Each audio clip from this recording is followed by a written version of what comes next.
Assalamualaikum warahmatullahi wabarakatuh and a very good morning. Assalamualaikum warahmatullahi wabarakatuh. Welcome to the webinar, which is brought to you by National Child Development Research Centre NCDRC and Institute of Graduate Studies by online video. Before we proceed to the next agenda, I would like to invite all Muslims to recite Surah Al-Fatihah. Al-Fatihah.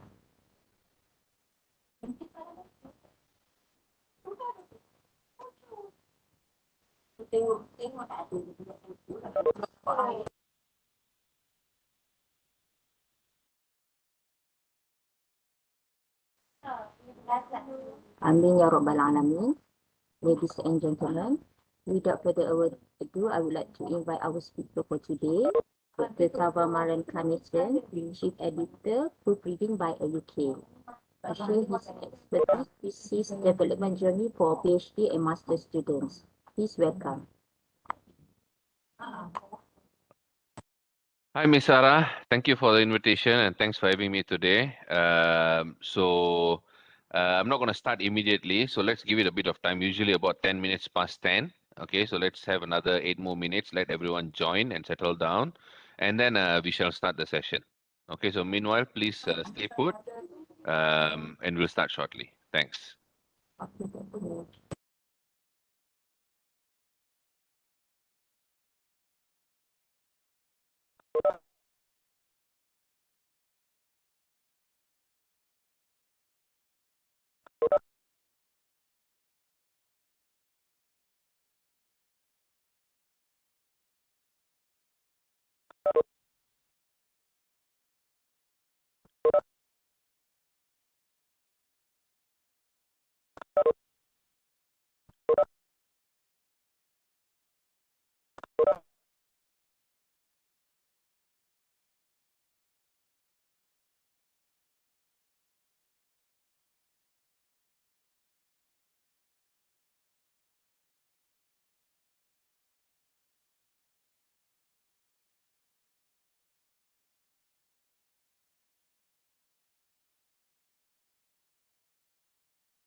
Okay, very good morning to everyone.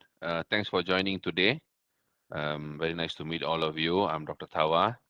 So, as Ms. Sarah shared earlier, we are going to have a very good talk on thesis development journey for PhD and master student. So let me start with sharing my screen.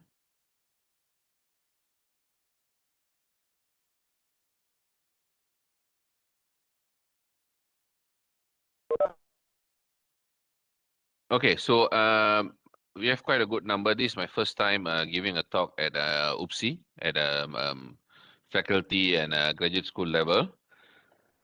Okay, before we get started, NCDRC, who I believe is Ms. Sarah, she already shared the link to register yourself for the class today. Please register yourself and provide your email address because I'll be emailing out the notes, the slides, all other relevant materials to you right after the class. Okay, so make sure you click the link in the chat box and register yourself. It's very important that you do that. Okay. Apart from that, I am Dr. Thawa from Proofreading by UK PhD. We are the #1 academic consulting firm in Malaysia. So this is part of our CSR 2022 talks. So we have 4 different talks this year, which I've already worked it out with Dr. Mazlina to organize according to dates, which we have done already. This is quarter number 1. So this is the first talk for this year. Again, we're going to focus on thesis development journey for PhD and master student. This is not like any other workshop or series of talks. I'm going to teach out write thesis and so on. It's going to be there. It's going to be part of it as well. But what I'm going to focus is how to actually write a thesis and also focus on your publication concurrently. Okay, because there is no PhD without publication. And as universities are moving towards compulsory having Scopus paper or ERA paper or index papers and so on, so you need to know about publishing as well. So we're going to cover both angles. But the first talk is going to go more on thesis-centric. The second talk is going to focus more on publication-centric. The third talk is going to focus on systematic review. The fourth talk for this year is going to be on a bit on hands-on. Okay, so that is that. For those who don't know me, okay, this is my, I gave a talk at UPSI last year during the conference, but not at the university level. So this year, I'm giving at the university level. So I'm Dr. Thawa. I have a PhD, completed mine in about 2 years and 11 months back in 2013. Never did my master's, so I skipped my master's. I was on fast track. I did right after my PhD. I did my postdoc at AIPT Birmingham, Aston Institute of Photonics. It's one of the biggest photonics research center in the world. It was very good experience for me. So I was there for about a year. Then I came back to Malaysia. I joined Telecom Malaysia R&D for about 5 years. I ran a lot of commercial projects, standardizations, all in R&D, commercialized entire system, deployed, and so on. So I've already completed the whole cycle. I lectured, I did research at a university level, and I also went to industry. So right after that, I started my own company. This is the last cycle that I would like to venture into. I'm also an adjunct lecturer with UTP. Um, I have an excess of 5 million USD of grants that I've accumulated over the years. 60 plus publications. I just got one paper accepted yesterday in MDPI after quite a bit of struggle. Finally got accepted yesterday. 3 US patents and 8 different standards. People might think that I'm not in university anymore. I'm a full-time consultant now. Then why do I publish? Well, I like to publish. Okay, I like to write papers. I have 4 under review with Sage Open. 1 got accepted yesterday with MDPI. So yeah, that is what I'm been doing as well. I was also a consultant with Georgia Tech Industrial Advisory Board during my time in industry. I've accumulated 7 different awards and 7 dozens of invited talks. Okay. So now before I continue further, for those who have attended today, if you have any questions, any queries, I want you to become a keyboard warrior today. I want you to be active. Okay. I don't want passive listeners. I don't want you to do something else while listening to me or doing something else, just leave it on one screen and so on. I need your complete attention because this is going to benefit you a lot. Okay. And I'm not going to repeat this talk at all for this year at UPSI. This is only one time thing. All right. So the next talk is going to be completely different. So whatever that you're doing, stop doing. Okay. Whatever they're looking at, stop looking at. So only look at this screen that which you can see my slides and don't do anything else. Okay. Don't give it. This is only 2 hours. Just give me 2 hours of your time. All right. And also ask a lot of questions. Okay. In the chat box, you can chat with me directly. Raise your question. Don't feel shy. If you don't understand, if you cannot follow, just let me know. All right. I'll definitely try to help you out. I'll also ask you a lot of questions. I need you to be what I call as active keyboard warriors. Okay. Not passive. I don't want you to be silent. Okay. All right. Okay, so this is us. Okay, this is my organization. We are based at Cyberjaya. Our HQ is here. We are the only ISO 9001 2015 certified company in Malaysia under academic consulting paradigm. One of the few in the world. We are also registered with SFPP UK and also HRDF, Malaysian Ministry, as a training providing firm. This is our presence so far in about 34 countries, and that's our pins so far all over the globe. Okay, and we are also official proofreader, and we are signing up MOU with some of the universities and institutions here. Okay, With the most recent approval was UPM. We are already establishing MOU with UPM. Okay, and what we do as an organization, this is what we focus on. We focus on thesis, articles, grants, and CV. Okay, and a lot of training as well. So we have over 17,800 documents completed so far, and this is the distribution of the documents. And in terms of that, what do we do? Um, in this 17,000 plus documents, this is what we focus on. We have content and then we have language. Okay, let's forget about services. Okay, we talk about the fundamentals of document development. There is nothing to proofread or improve language if you don't write anything. Okay, and there is nothing you can complete in terms of PhD or masters if you don't write anything. Okay, so that's where the content part becomes very, very important, whether it's publication, whether it's chapter, whether it's proposal, whether it's just one page of you trying to explain to your supervisor what you're doing. You have to write something. Okay, and don't worry about language when you're writing. Okay, some of you might have very good command of language, some of you might not. It doesn't really matter. Write in the language that you know well. Okay, or write in English that you know to the level that you can write. Whatever improvement can be done later. Okay, what is crucial here is you must write. Okay, so that is why we have break into two different verticals. One is completely focusing on content, one completely focus on language. Okay, so that includes thesis, publication, analysis, Viva, proposal, defense, correction, thesis to journal conversion. Part of today's talk is going to focus also on this, a bit on this. Okay, actually some of those parts, everything is going to be focused today, just bits and pieces. And then comes the language. Okay, proofreading, paraphrasing, formatting, translate. These are all the easy stuff. For us, proofreading, paraphrasing, structuring are all the easy stuff. The tough stuff is always this. Okay, so on that note, let's look at some of our key achievements.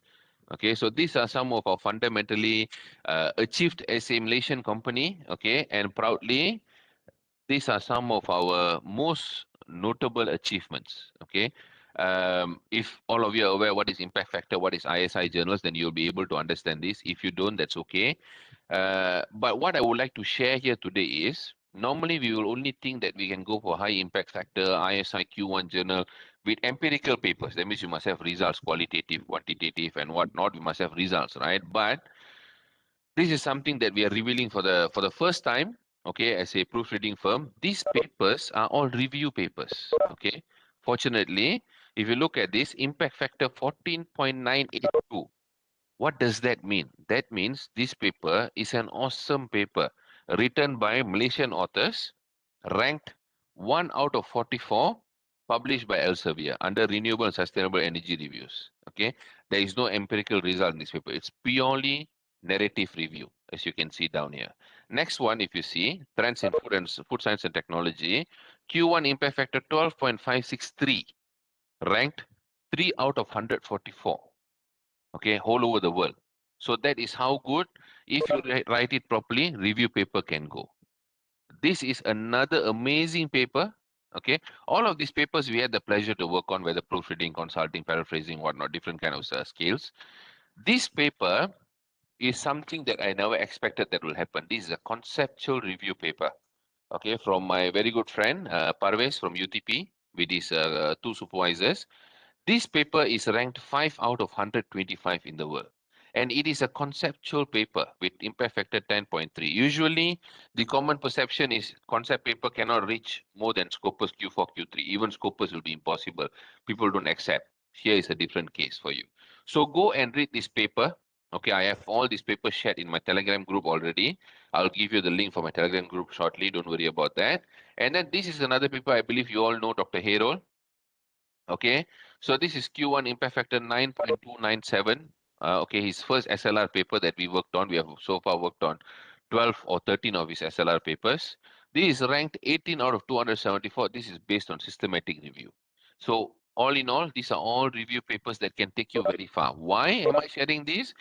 Because today I'm going to share with you that you don't need to wait to write papers until you collect data. Okay, that is something I'm going to share with you today. So beforehand, I'm showing you how far review papers can go. Okay. And in my personal experience, I've also done review papers. This is me, I did a couple of years ago with all my colleagues from all over the world. This paper went on to get published in Q1 Impact Factor 11.39.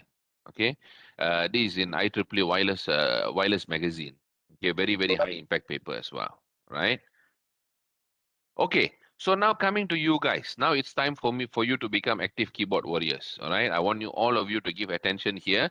How many of you have actually attended my free Facebook classes on Facebook Live? How many of you here have actually attended, have not attended? Please respond in the chat box so that I can actually tell you where to access all these free classes. We have more than 105 free classes. Okay, so do share in the chat box whether you have attended or never attended before. So we have the first respondent, Miss Zabrina, haven't attended. Okay, Nick Nazlan attended before. Thank you very much for that, Nick. Okay, so all right, so quite a number of them never attended before, which is good. So I'm meeting new people. Okay.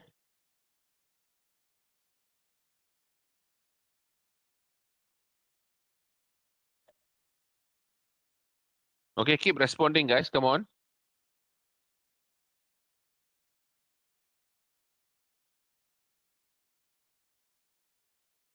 Mm-hmm. Okay, we have one more attended. Okay.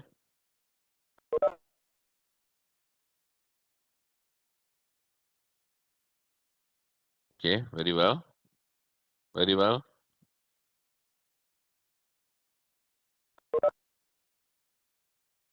That's okay, Felix. No problem. As long as you are here.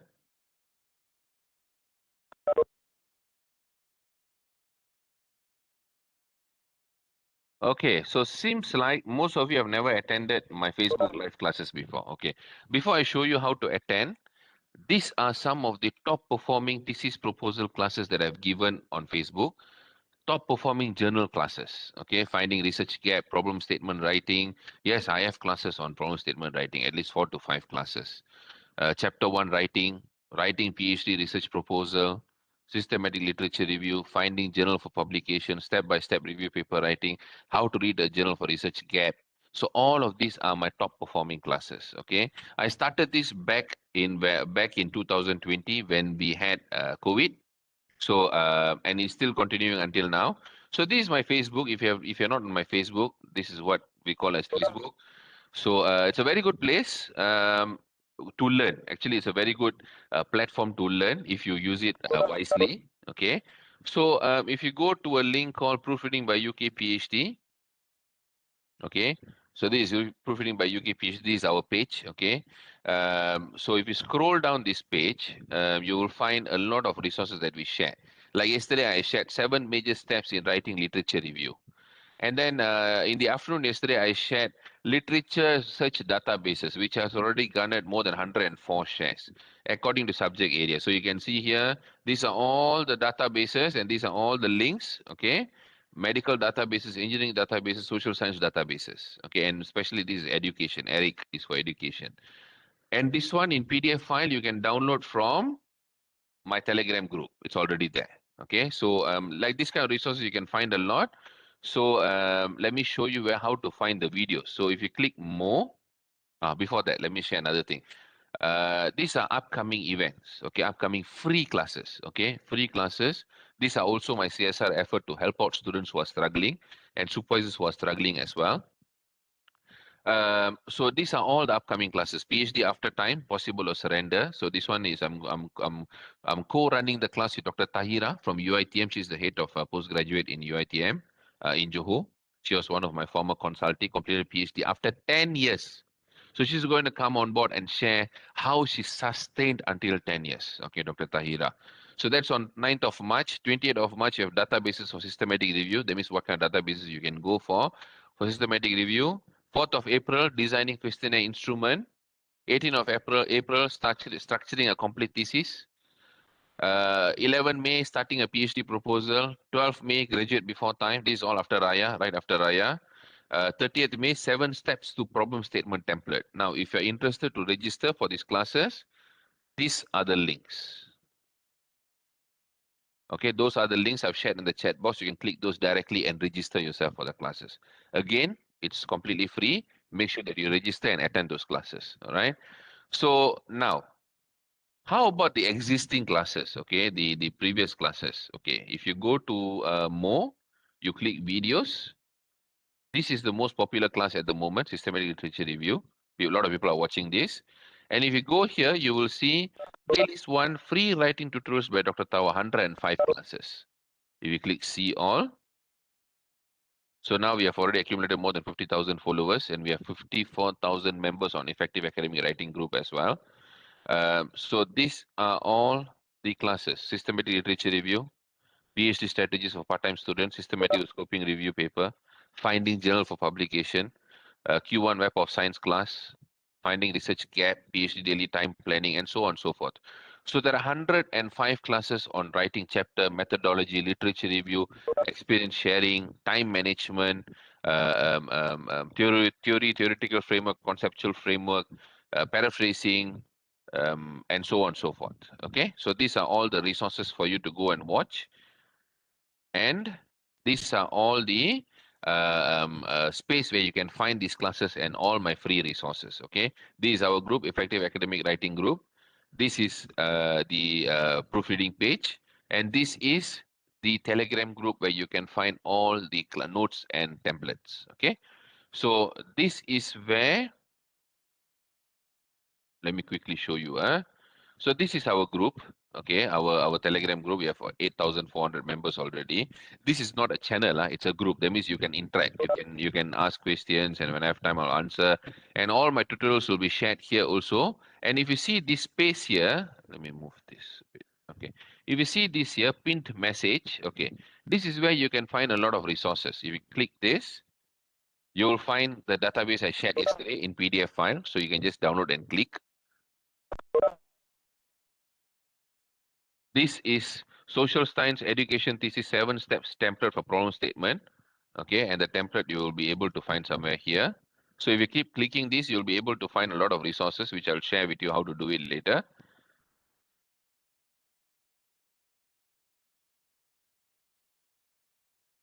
Okay, so let me share a bit more. Okay, this is the problem statement template in PDF file. So you can use it when you're writing a problem statement, whether for thesis or journal, doesn't really matter. So you can download this from here directly. And then this is when you write a research background. So this is part of class today. Okay, that's why I'm sharing all this with you, because this will help you towards writing all the important parts. When you're writing background, when you're writing research motivation in your chapter 1, you will need a lot of statistics, even in literature review as well. Where do you go and find these statistics? I've already accumulated a list of database for you. Wortometer, Our World in Data, OECD, Department of Statistics, Statista, Data Bank, European Data Portal, UN Data, WHO, Accenture, McKinsey. I've already shared that, and this is the PDF file, okay, for you to go and download as well. And if you keep clicking, you'll get this kind of resources. Okay, any of you writing paper wishing to publish in Britannica, this is a paper I personally worked on. It's a very good sample paper I've shared from my very good friend Juliana from Unimas. It's a very good paper to teach you how to write for Britannica Journal. Britannica Journal is a very reliable and good Scopus journal. Okay, that's why I've shared it. So these kind of things I've shared a lot. So here are the links to join all my social media.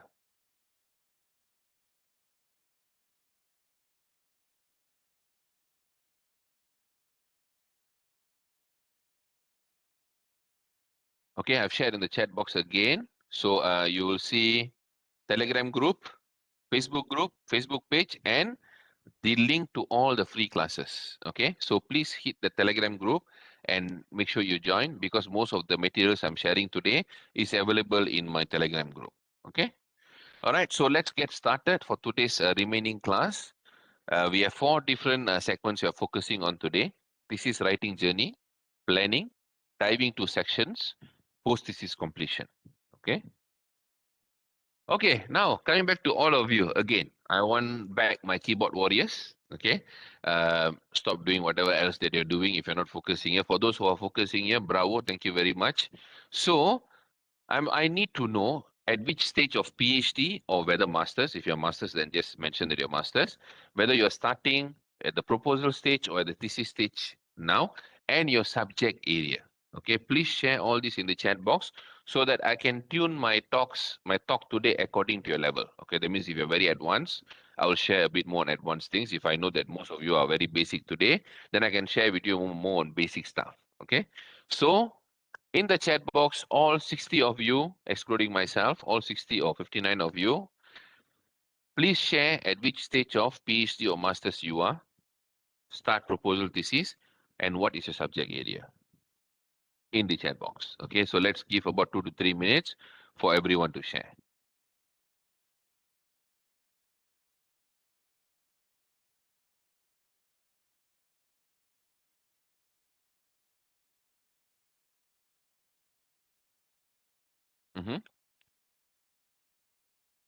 PhD, start early childhood. Okay, proposal defense, proposal education psychology, starting PhD linguistic, NCRDC, Sarah proposal. Okay, PhD starting instructional technology, master proposal special education. A lot of course, OPSIS education. Yeah.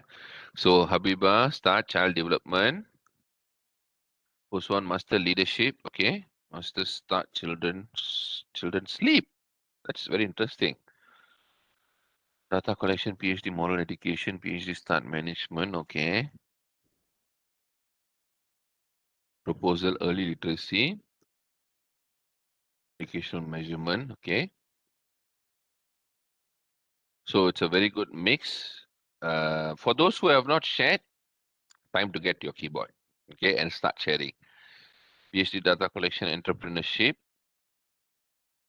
Interesting. Master start pragmatic language development in children. Interesting. Master's defending proposal, pedagogy. All right.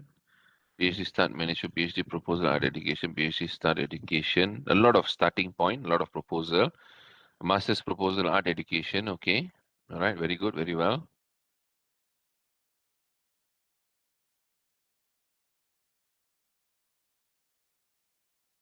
Anyone else would like to share?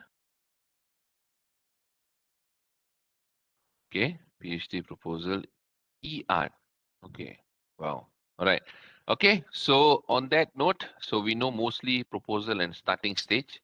There are some at the late stage, very little though. Okay. All right. Okay. So that's very good. Now, before we get started, see, PhD is not only about finishing PhD. Okay. I mean, or writing thesis and so on. PhD is a way of life. Okay. It's a way of life where it's a journey. Okay, it becomes a way of life because it's a journey. So your life will drastically change during your PhD years. Right. Once you finish, then you can get back to your normal mode doing whatever you're doing. So in that way of life, okay, in that particular period of life, these are some of the important parameters you need to follow, which I followed. Okay, which I really strictly followed these 8 parameters, which resulted in me completing my PhD in about 2 years and 1 month, my entire thesis. Okay, 220 odd pages. 2 years and 6 months I had. I still can't reach the Telegram by the link. Okay, sorry. Okay, Sharizan, that's fantastic. Okay. So whoever cannot find the link, here you go. This is the link I've shared on the in the chat box again. First link is Telegram. Second link is Facebook group. Third link is free classes. Fourth link is the Facebook page. Make sure you click all of it, join and like and follow. Okay, so that you can get benefit of all the new templates that I'm creating over time. Right. So again, coming back to way of life. PhD is a way of life. All right. So what did I do to graduate before time? Graduate before time is not a branding. Okay, it's not a way of marketing. Although I'm in the business of academic consulting, but it is more of completing and achieving something. Okay, so I'm not here to tell you graduate before time and then sell you courses and classes and come and join and so on. I'm not going to tell you that. Okay, I don't do that. All right. What I'm going to tell you is doesn't matter whether you're graduating before time, graduating on time, or graduating after time, whether you're taking 10 years, like 9th of March, I'm having a class with Dr. Tahira, my very old friend, who at the 11th hour, okay, after 10 years of struggle, she again didn't make through her Viva. So then I had to step in to consult her and coach her and so on. All right. So that is what I do. So I'm not going to force you to finish fast. I'm not going to tell you to graduate on time before time, but if you could, that would be good. Okay, because what happens is you get rest of your life to do whatever you want to do. So that way of life, during the PhD period will end. Okay, that means you don't need to follow all these, pragmatic processes, which is going to put a lot of stress into your life. So what you must do is you must focus on completing in a time period, in a window as soon as possible, but within your capacity. So forget before time, graduate on time, and graduate after time, and so on. Provided you must finish it as soon as possible within your capacity, okay? And make sure you don't give up. These are the three things you must follow very, very closely, right? But my advice to you is don't take too long because the tendency to quit after 3 to 4 years of a PhD is very high. Okay, so if your PhD goes like this, let's say I have a graph and these are years taken, and this is you quitting, possibilities of quitting, it goes like that. And let's say this is your 3 years or this is your 4 years, then it goes like that. Okay, so this is how your graph will be. Okay, so people who gets into this zone, this 5 years to 10 years, the tendency to quit is very, very, very, very high because some supervisors will start giving up. Students will start giving up. Life will tend to be more tougher. Your scholarship will be over. You have to get back to work. Things will get more bleak in this zone. So you must try to finish it here, not because of competition, not because you are getting money if you graduate on time, not because it looks nice. No, it's because it is the right thing to do. Okay, so as long as you have that in mind, you'll be okay. For me, when I graduated before time, I never get anything from my university. As a matter of fact, they don't care in the UK. You graduate on time, before time, you stay there for 15 years, 20 years, they don't really care. As long as you pay your fees, they are more than happy to keep you. But for me, it was different because I had scholarship only for 3 years, my studentship from Newcastle, only for 3 years. So after that, I have to start paying full fees, which I cannot afford. So that's why I push myself through, worked at least 15 to 18 hours a day, unfortunately. 15 to 18 hours a day includes my working day. I also worked in the UK. Did 3 different jobs. Okay. So I worked crazily. And also I did a lot of research consistently. I never took break. I never went for holiday. I never did anything. In that 2.5 years, as I told you, this is my way of life. Okay. There is nothing else apart from this that I did. And once I finish, then it's all heaven for me. All right. So it's either you're going to take it slow, do it over time, but don't give up, or you're going to really turn your life around, stress the hell out of yourself, and then finish fast, and then do whatever you want after that. So it depends on what kind of person you are. It's totally up to you. But most of you might have kids, you have family, it's not going to be easy. So you have to decide what is best for you. Okay. I know part-time mummies, what they go through. My wife is doing her master's now in pediatrics. So I know what she's going through. Okay, and I help her as much as I can, but though I don't really help her because I'm busy myself. So do what you can. Okay, but these are the important parameters you need to follow.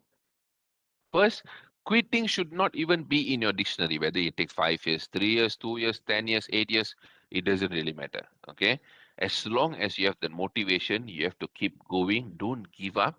All right, that's the most important part. And next thing, always focus on writing. Writing is very important. Whether you see it in a day, you have time or not, write at least one page, write something, because the more you write, the closer you are getting into completion. Okay, but make sure you write the right thing. Don't write about how was your day, how did you shop in Lazada, how was Shopee, and so on. Okay, no one cares about that. Your focus must be writing on that particular topic. Even if you go to a paper, you copy from the paper, you paste it, you rewrite to your own understanding, that is also considered writing, as long as you have something going on. Don't put anything for last minute. You're only going to struggle. Okay, I have many people coming to me for coaching, consultation, and proofreading all at the very last minute, and there's nothing much I can do, and they're stuck. All right. So don't focus on last minute. Focus on writing at the much earlier stage. I'll tell you how much you need to write every day. I've already did that planning for you as well. And you must read every day. Okay, this is like breakfast for you or lunch for you. Every day you must read at least one paper. Whether you find time or you don't find time, don't give that reason to yourself. You must read every day because part of PhD is reading. Okay, if you don't read, You don't know what is going on. You won't get new ideas. You don't know whether your idea is still valid or not, and you won't get that extra knowledge to make you the expert that you're supposed to be when you finish your PhD or masters. All right. So make sure you read and be absolutely critical and read thesis. How many of you here actually read thesis? A lot of people say read paper, read paper, read paper, but my concept is different. You must read thesis as well. So how many of you here read thesis? Other people's thesis?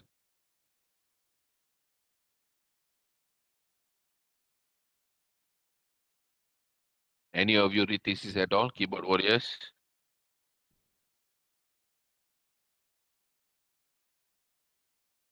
Okay, thank you very much. Okay, thank you, ProQuest. That's very good. 2 theses. Okay, very well.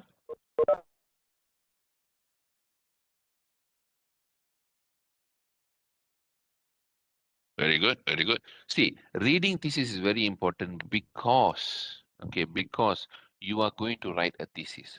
What is best if not reading something that you are going to do? So reading thesis is essential because you must have like at least 5 theses that you want to follow. And that 5 theses must be approved by a supervisor. Remember that must be approved by a supervisor because every supervisor have different way of writing, a different way of structuring a thesis. Okay, they are all not the same.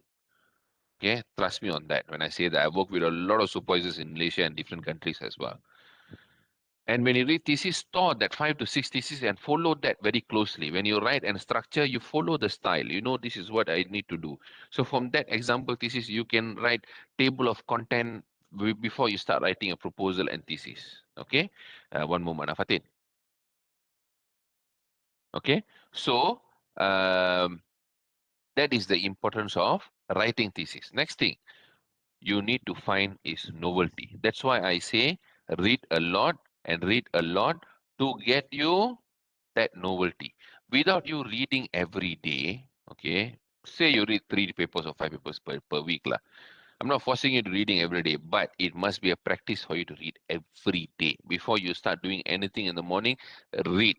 Okay, that is very, very important. Download the paper. Whether you're reading the paper fully or not, that is secondary.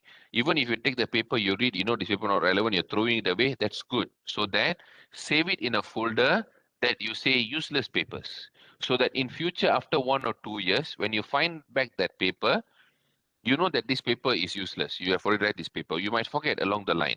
So you can always cross-check. You can have a library in Mendeley or EndNote called useless papers. You can always cross-check. Is this paper in my useless list or not? If useless, then you don't waste your time anymore. All right? And focus on publish, publish, publish. Okay, why is this important? That's why the talk today is very important because I'm not only going to talk to you about writing thesis. When the reason that I could finish my thesis in 2 years and 1 month, it's because my focus was entirely on publication. All right. Once I finished writing my 12th paper by 2 years and 1 month, by then I already had 10 papers published, 8 ISI Q1 and 2 conferences. Then after I write another 2 more papers.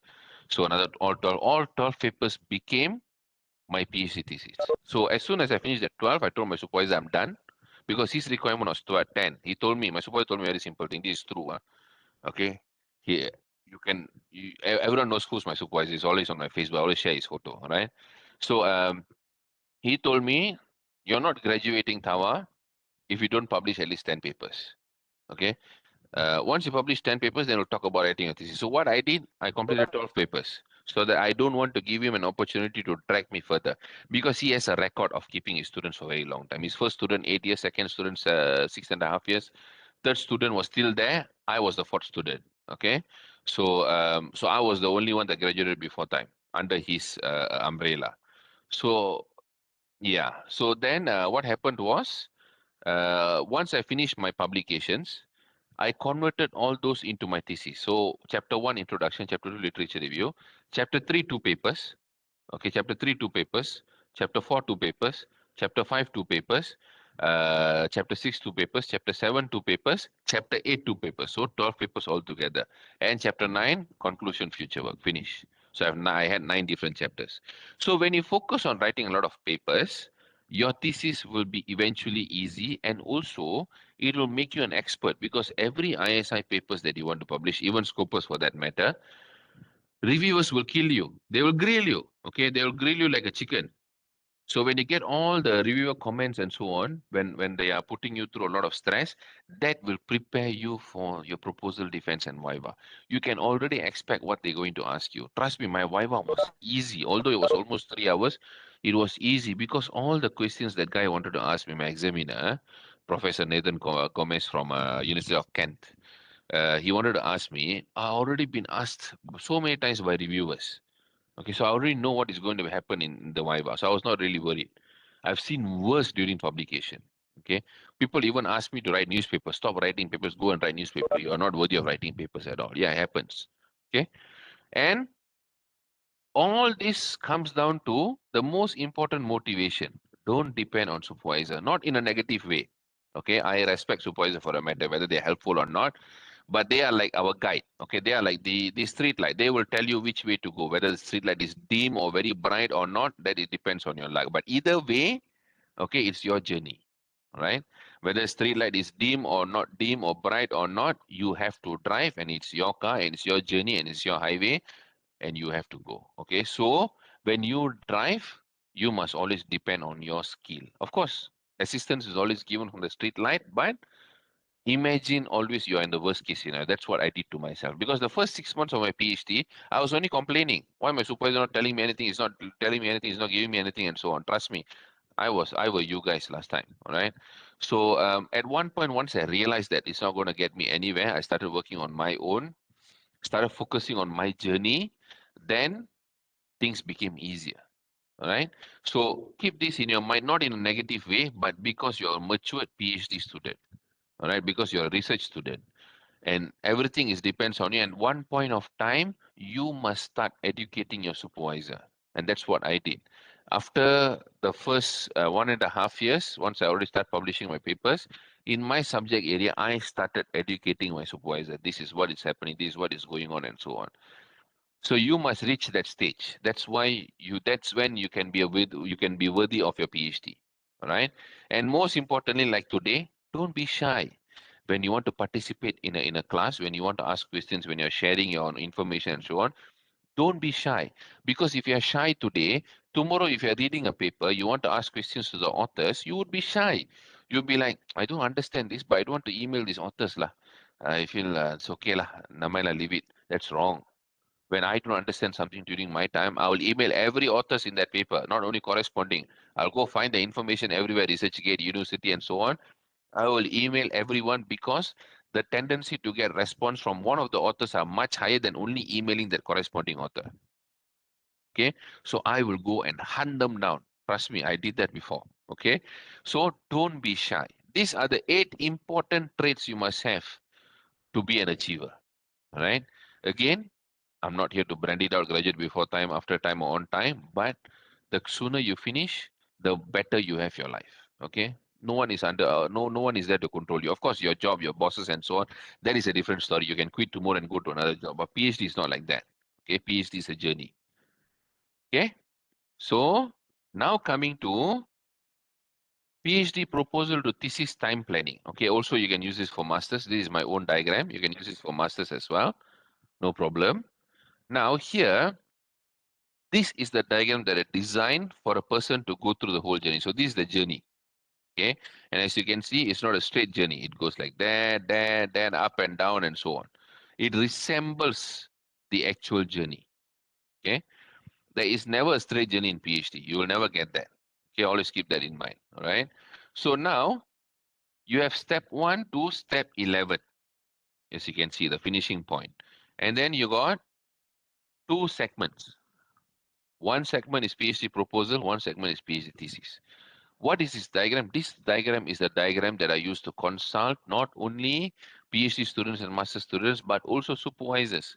As a matter of fact, this diagram is going to be used in USIM and UTP to train junior supervisors. I'll be training them how to supervise and coach students and so on. Okay, so graduate schools are inviting me to go and train them, and this is the core diagram will be used to train them.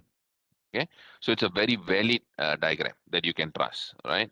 So now if you see, when you're starting a PhD or master's proposal, the first thing you must do is 10 pages proposal.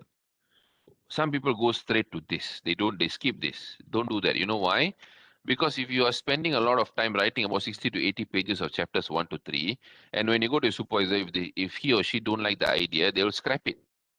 Scrapping is a waste of time. So rather, you write this, give it to your supervisor, look at what their perception is. Once they like it, they prefer it, then you can start focusing on full proposal 1 to 3, chapter 1 to 3. Okay. Then only you go for proofreading. One supervisor or supervisors gives you green light. Okay, they say, okay, I like it. We like it. Good to go. After finishing all the revision comments and so on, then you go for proofreading. Okay, then once that is done, let me wrap all of this. Then you go and prepare for your defense, your PowerPoint, and so on. Go for your proposal defense and immediately complete your defense correction. Don't take it too long. Some people tend to keep it for 6 months and never look at it again. Don't. You need to finish it as soon as possible. All right, because you have to understand, as part of this whole PhD thesis, one thing is expiring. Okay, one thing is expiring that you cannot renew. Okay, that those are your references.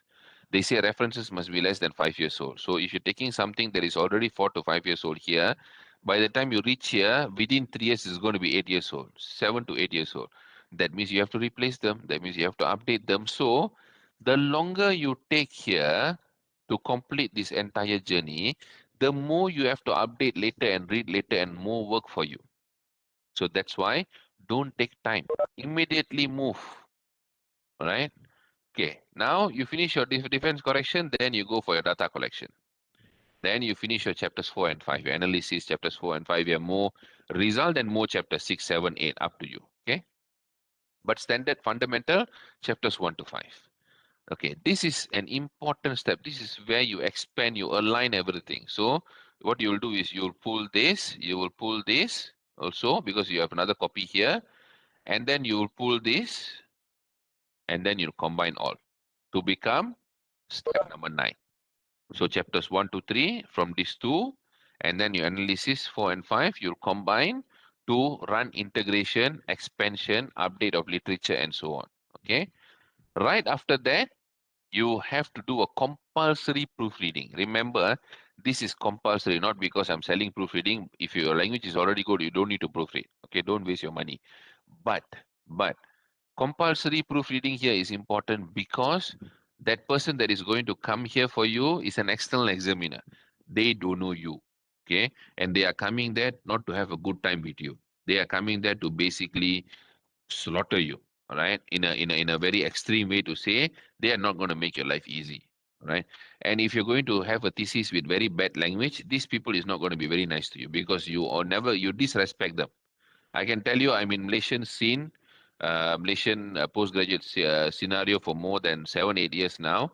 I know how upset examiners become because I talk to them directly. Okay, they become very upset when the language is very poor. All right. So take your time. Make sure you plan this out. Very, very important. All right. Then comes your Viva preparation, and you go for your Viva, and then you have another correction phase here, which you must also finish as soon as possible to finish up. Okay. So if you look at all the timing here, I've in total about 24 months, including journal extraction. Okay. Now coming to journal extraction part. If you see between step 3 and 4, I have 2 journal extraction point here. Okay. This is where you can extract your conceptual and your SLR, your review papers. Okay. So don't need to wait until here. Immediately you finish this part, you can start working on the journal already. All right. Meanwhile, your supervisors are reading and so on. You can start working on the papers. Same goes here. As soon as you finish your chapter 1 to 5, start writing your 2 journals. Don't need to wait until you finish proofreading, prepare Viva. Start writing this immediately. Get it rolling because you'll need at least 1 year to get a paper published if you're lucky. All right. Let me give you an example. I submitted 4 journals to Sage Open last year. Until now, never even get first review yet. I submitted 1 paper 3 weeks ago to MDPI, Open Innovation, Journal of Open Innovation, Q1. First revision finished, accepted yesterday. So you can never say which is which. Okay, and MDPI is not cheap. We paid 800 CHF, Swiss franc, which is about almost 4,000 ringgit. all right, between the co-authors, all of us, we paid that much. So if you want fast, MTPI is very strict. Okay, Sage Open, supposed to be open access, is supposed to be fast, but they're not fast, they're very slow. And if unpaid free channel is even slower than that. Okay, so plan early. All right. So this is the whole paradigm. And in total, you have about 24 months to finish all of these tasks. If you realize here, proposal defense, data collection, and Viva. These three things don't have timing. You see, the rest got timing. But these three things got no timing because these are not within your hands. Data collection during COVID could be tough. It's not within your hands. You have to find alternative method. Proposal defense arrangement, it's up to graduate school and supervisor, not up to you. And Viva as well. How long examiner takes? Usually about 3 months. It's not within your hands. All right. The rest are more or less within your hands. Now, on that note, since I given you total timing, okay, total timing here. If you see under PhD proposal, first step, 1 month, 10 pages, 10 pages, which includes introduction, background, problem statement, RO, RQ, theory, framework, literature review, and methodology within 10 pages. Okay, so you have about 10 sections roughly. I've just mentioned the 10 sections to you. Since you have 1 month, 10 sections, 1 month means 30 days, 10 sections, so that means you must have at least 3 days per section. That's ample of time. That's fair amount of time because every section is probably half a page or maybe 1 page. All right. So you have 3 days to write that one section. That is how you can manage your time. You can plan your time. All right. Step number 2, if you look at this, I have 3 months. Okay, because this is huge. It's humongous. It's about 60 to 80 pages. Okay, 80 pages roughly, chapters 1 to 3. 2 months to write, roughly 1.5 pages per day to write. That means when you're in this stage, you must write compulsory 1.5 pages per day to meet this timeline. Okay, and then give supervisors and yourself 1 month to review and do your rebuttal. That means your corrections. Okay. Then you go step number 3, proofreading, roughly 1 month. Don't take anything less than 1 month. For 80 pages, you must take at least 20 to 30 days. Must take, okay, because you must give proofreaders enough time to read and proofread. If your proofreaders say, I only need 10 days or 5 days, that means your proposal is bound to doom because they're not going to be bothered about what you're writing. They're just going to check the language only. So if they say 10 days or 5 days is enough, just use Grammarly. Don't waste your time. Grammarly will do a better job than that. Why we need time is because we want to understand every single part of your content and we want to edit and proofread the language according to the requirement of your content. Okay, let me give you an example. If you are writing zebra has a long neck, okay, zebra, the one with the stripes. Zebra has a long neck. Giraffe supposed to have long neck. But since grammatically it's correct, giraffe has a long neck, both grammarly and the person who is going to proofread your thesis under 10 days are going to tell it's all correct. But fundamentally it is wrong, right? So that is where actual proofreaders will take time to edit and properly, carefully proofread and understand what you're trying to say. That's why when we proofread, we give a lot of comments. Okay, so roughly 1 month with that, and then step number 4, 1 week to produce slides, 1 week to practice. Okay, 1 week to produce slides, 1 week to practice. You must practice. You must go for mock defense. Step 5, unit dependent. As I said, it's unitary dependent. Step number 6, here, but this one depends on your correction. You might need more time. 2 weeks to make all corrections, 2 more weeks to review corrections. In my experience during my coaching period with my entire team, we have about 102 consultants now, 103 probably. Some corrections take 2-3 months because it's like rewriting a whole new proposal. So coaching takes longer time, consultation takes longer time. Some only have very minor corrections, probably take a couple of days only. So it depends on that. All right. So in average, I say 1 month. Okay, now that's done. Now let's look at thesis stage. Okay, before I continue, any questions so far? Can you guys follow so far? Are you guys okay? Hope you are not lost so far.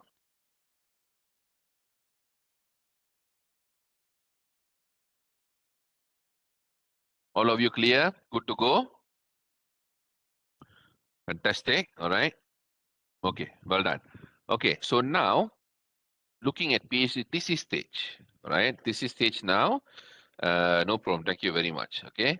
Now step number 7. I'm not even including it because it's data collection, so it's up to you. whether quali, quanti, or experimental, whatnot. You need to meet people, you need to go to school. Now COVID numbers are high, so it's going to affect and so on. So it's going to take time. All right. So I cannot give you a timing on this. Okay. Then step number 8, here, 1 month chapter 4, 1 month chapter 5. Review 2 weeks, review 2 weeks. So total 3 months. Then you have step number 9. 1 month is enough to align all the literature review. Okay. Then step number 10 is here.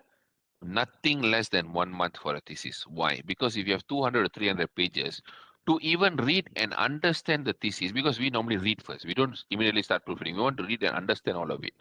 Okay, we take thesis very seriously because it's your future. We don't do it just for the sake of money, because that is going to ruin our reputation, not to you, to your supervisors and your examiners, because our company is known to the level of graduate school and most supervisors. All right, so we don't want to ruin the reputation. Most importantly, we don't want you to go through hell during your viva because of bad language. Okay, so we will read everything first before we start. So reading, it will take time. So that's why we normally don't do anything less than 1 month. So anyone comes to us, ask for less than 1 month, we will say it's okay, we can't do. Very sorry. Okay. Next thing, Viva slides is about 2 weeks. 1 week to produce slides, 1 week to practice. Okay. Now, according to Miss Nani, which is I agree, looks so ideal. Looks very ideal because all of this in accumulation, you have 24 months. I've shrink it down to ideal state to have 24 months, but you have 36 months, which means you have a buffer period of 12 months. So this is 25 months. You have a buffer period of 11 months. Okay, 11 months is where, sorry to say, you might or might not get COVID positive. Your supervisor might or might not get COVID positive. You might have medical issues, might have family issues, might have kids, might have work problem, might have any kind of situation. We are all humans. Okay, I understand that. That is why the timeline I've calculated in the ideal state, if you can follow, is very good. But if you need more time, you still have a buffer period of 11 months. So you don't need to worry. That means you have close to 1 year of buffer period if you follow my timeline very closely. Okay, all right. So I hope that is clear. Now, coming to that journal extraction that I told, one is this side, one is that side. Yes. So the proposal part for you to extract journals, you can do concept paper, scoping review paper, SLR paper. Okay, these are the 3 papers you can look at. Now, if you go back to my Telegram group, okay, here, if you click this, yes, it is fighting. I can understand. All right. So, okay, if you go back to my Telegram group, if you keep clicking here,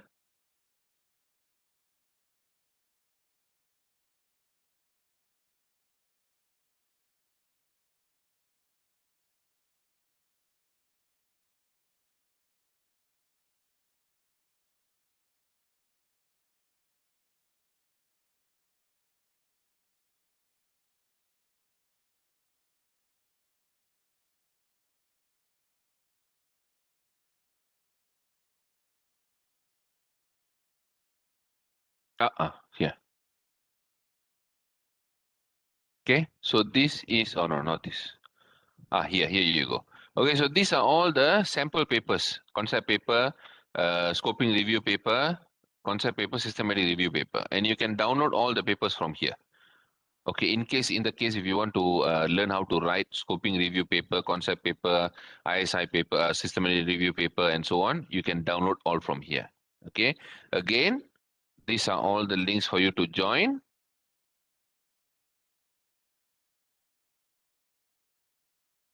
Okay, and you can go and download directly from here. Okay, all right. So those are all review papers. When to write which review paper is what I'm going to share in the next class. All right. So next class is going to be, let me just recall what I've agreed with Oopsie. Please take down these dates, but they'll announce soon as well.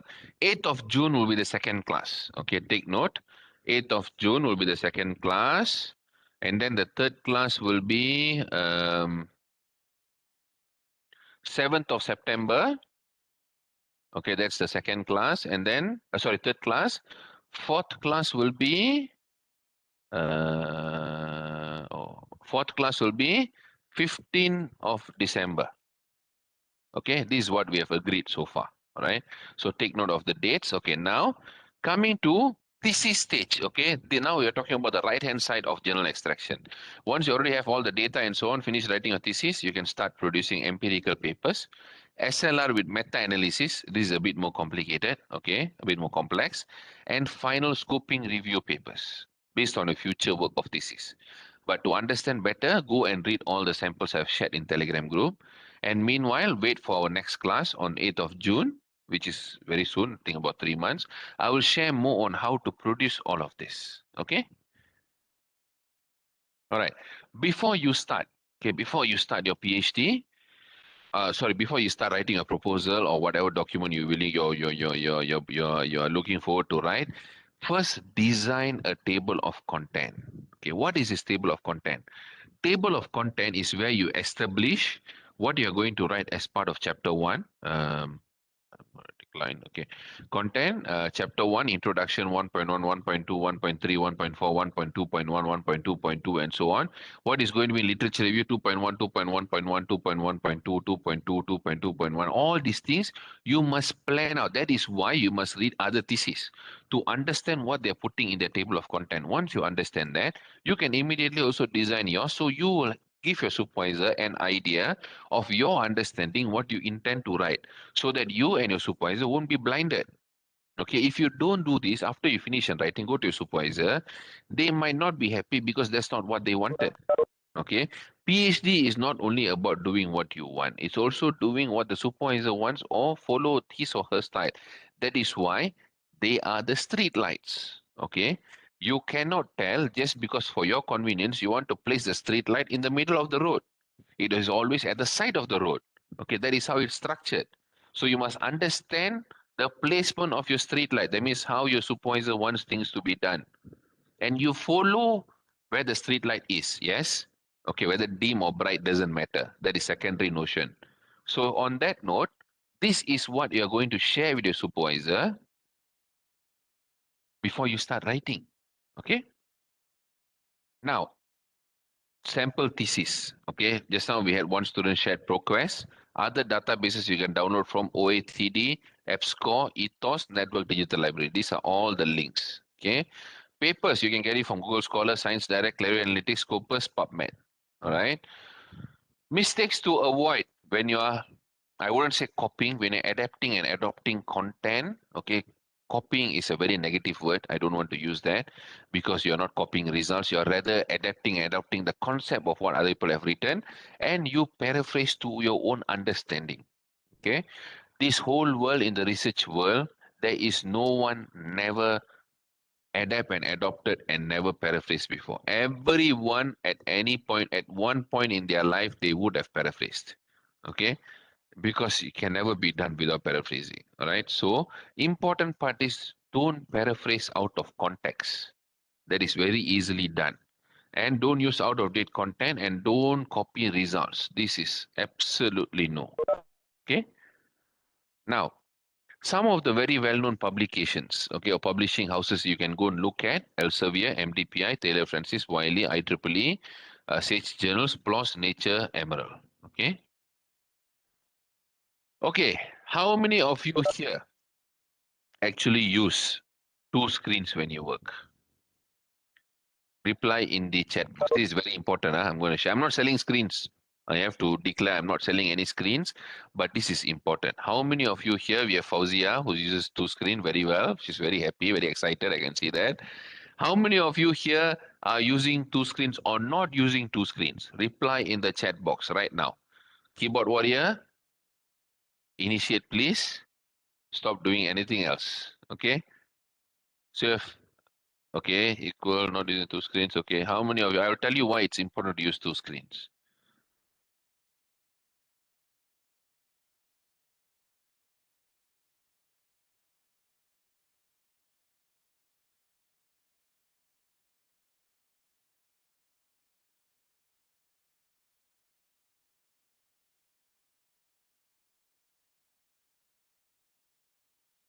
Okay, majority of you are sticking with one screen. I'll tell you what you're missing out. If you're using one screen, that means you're doing this. Okay, you're largely doing this. So what happens when you read, when you want to write, you have to minimize, maximize, you write. And then minimize, maximize, you read. And then minimize, maximize, you write. You might say, I split the screen, but how big is it going to be? You're straining your eyes. You're working long hours. After full day of work at office and so on, you come back, you want to strain your eyes by splitting the screen some more. It will be so small, your eyes has to go like that to see. Okay? So if you don't split, you have to read, then minimize, then write, minimize, maximize, and then read, minimize, maximize Google Scholar to search, minimize, maximize, and then read, minimize, maximize, and then write. How long you guys gonna do this? Why are you torturing your life, torturing yourself? So get two screens. Whether you use laptop, whether you use PC, doesn't matter. Laptop, there is a port at the side, the HDMI. You can download to a screen. Sorry, you can connect to a screen. If you have desktop, then obviously you can have two screens. Even if you have tablet and iPad, okay, you can connect your laptop wirelessly. That can be also be used as second screen. If you're traveling, they're also now quite expensive. People are selling portable screens, quite expensive, but if you can afford, then you can buy that as well. Once you have two screens, then you can just put here reading, writing. Read, write, read, write. There's no minimize, maximize time taken. And then quickly minimize, maximize, you read, search paper, download, go, okay, continue writing, read, continue writing, read, copy, paste, paraphrase, copy, paste, paraphrase, read, write. You know, it's so seamless. That's why two screens are important. Okay, and it is compulsory even my office to use two screens. Okay, so because I believe in two screens and it improves your efficiency massively. You can buy a second screen for 60, 70 ringgit anywhere in your town. You can find a lot of PC shops. Okay, so go and invest in it, and then you'll tell me one day you will know the worth of it. All right. Okay, now coming to paraphrasing. Okay, I know most of you will be using Quillboard, so I'm going to share something quite surprising to all of you. Okay, this actually happens on almost weekly to twice a week sometimes for me. Okay, because we do a lot of paraphrasing. So this is an original text from USM. Okay, thesis submitted. As you can see, this student never copied. He wrote paper, extracted paper from his thesis. So it showed 100% as he submitted the whole thesis to university repository. USM has the habit of submitting to repository. They won't remove it. Okay. So what happened? This student went and used Quillbot. And then to paraphrase, because it's cheap. And this is the result that he got. He got immediate rejection from the journal. Okay. All the yellow color, bad structure grammar. All the red color, total change of context. Okay.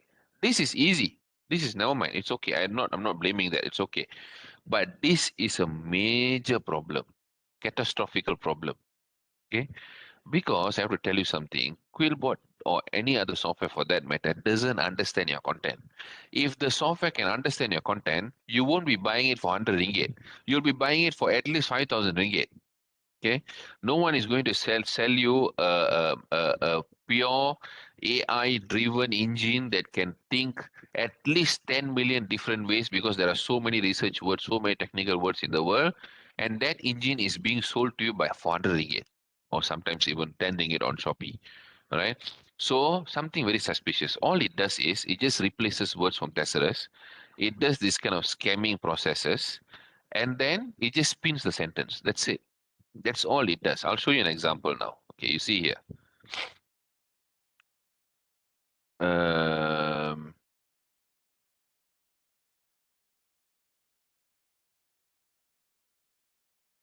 okay, see here. TDMA scheduling schemes are very complex and mostly require centralized implementation and can potentially, okay, read that word, potentially increase n dash 2 dash n latency. Potentially end to end. Okay, just one word. You see here. Theoretically increase end-to-end latency. Now, when you say potentially, there is no citation, because potentially means there is no citation, nothing reported. I believe so, that's it. Okay, whether it's true or not, it's secondary. But when you say theoretically means you must have a citation, because you're already talking about theory. You know how fanatic, how people get angry when you say theory and it's actually a lie. And that's what happened here. And that's why the paper was, that's why I took this particular phrase to share. This was the major comment from the review, from the editor, not even review editor, because this was a lie. There is no theory to prove this yet. Okay, and you see how Quillbot breaks up the plagiarism: n dash to space dash space n. So the moment a proofreader or yourself, when you realize you combine this back, this plagiarism will come back. This is how it scams and cheats around. So it's not actually a very good software. It is intelligent, but it's not a very good software. It is intelligent in conning people. Okay, you might not understand, or you might not actually realize that you're going out of context unless you go through the level that I read and highlight what are the issues. Okay, and then you realize. Okay, so then I had to paraphrase the whole thing again from the original document. Okay, and that is the amount of work required. You think a software can do this? This is rewriting without changing any of the context. The paper was accepted. All right, so I know I never changed any of the context. And if you see here, 100% became 20% in one single round of paraphrasing, and 100% with all these problems induced only achieve 61%, right? So that is the problem with software. So be careful. And remember, when you run one time in Quillbot, you only get 61% with all these problems. So what we tend to do, if we don't understand that these are problems, okay, we will run again. It'll become 30 something percent, and then we'll run again. It'll become 20%. So by the time, if your PhD is in education, after you finish Quillbot, your PhD might be in economics already, or maybe business, or for that matter, maybe engineering. All the sentences, most of the context might be changed without you realizing. So be careful. Be very careful. Okay, this is an unknown enemy sold at you at a very cheap price, and you think it's very good. Okay, so be careful. I'm also raising awareness of this among supervisors as well. Grammarly is a very good software. Okay, Grammarly is a very good software. Like I told you, it won't understand the difference between zebra and giraffe having long neck, and it won't be able to structure or improve the language this way. But it doesn't destroy your document like this. It's very good. I use Grammarly. Okay, for that matter, I use Grammarly because Grammarly is very good at checking certain things, but it's not good at drilling deep. Okay, it's very good at surface level. But this fellow is very dangerous. Be careful. Okay. Okay. What are the core issues of delaying PhD? Is it competency? No, it's not competency. I'm not a smart guy. Okay. As a matter of fact, my O level, my SPM was very, very bad. But when I got into PhD, I avoid these two things. I never give excuses, and I never procrastinate. Never. Okay. I don't waste my time procrastinating. So I don't say someday, later, tomorrow, not sure, first this, next week, too tired, next year, after this. I don't do any of this. If I want to do it, I will do it now. I won't delay it. These are some of the key characteristics you have to do. Next thing, I don't procrastinate. I don't waste time over WhatsApp, over Facebook during that time of PhD. Now I waste a lot of time because now I can, right? But those days I don't, right? So there's a huge difference there. How many of you here waste a lot of time on Shopee, Lazada, TikTok, Facebook, Instagram, what other things? Tell me, how many of you actually do that? Be honest to yourself, okay? And then comment in the chat box how many of you waste a lot of time on which platform. Okay, I'm doing my own study, by the way. So yeah, don't feel shy. See, the primary importance is you cannot feel shy of being a PhD student.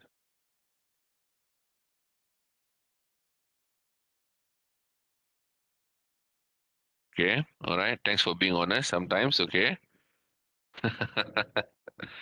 Instagram, yeah, I'm on Instagram as well sometimes. I agree. TikTok is not so much, but yeah. Okay. Oh yeah, WhatsApp group. That's another thing as well. I waste a lot of time on that because my friends are just nonsense. Okay. Okay, that's good. Facebook and Telegram thesis knowledge is not waste. It is good. Continue doing that. That's very good. Sleeping is fine because you're tired. I can understand that. Okay, so procrastination is where this is crucial. Shopee and IG. Okay, Shopee, Lazada is a big pain. All right, Instagram, WhatsApp, TikTok also big pain. So be careful on that. Facebook, usually when you go there, if you're always looking at education thing, it'll keep showing you education posts. So that is okay. Okay, because you'll get that a lot. So be careful. All right. So try to filter this out that is wasting a lot of time.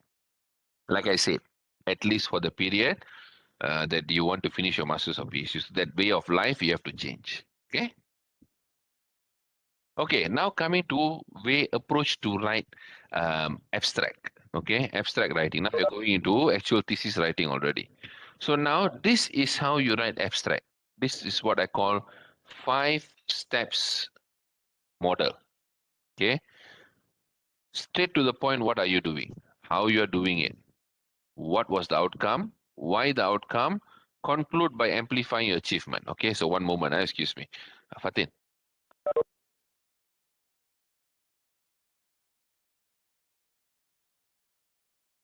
Inform the doctor I'm in class.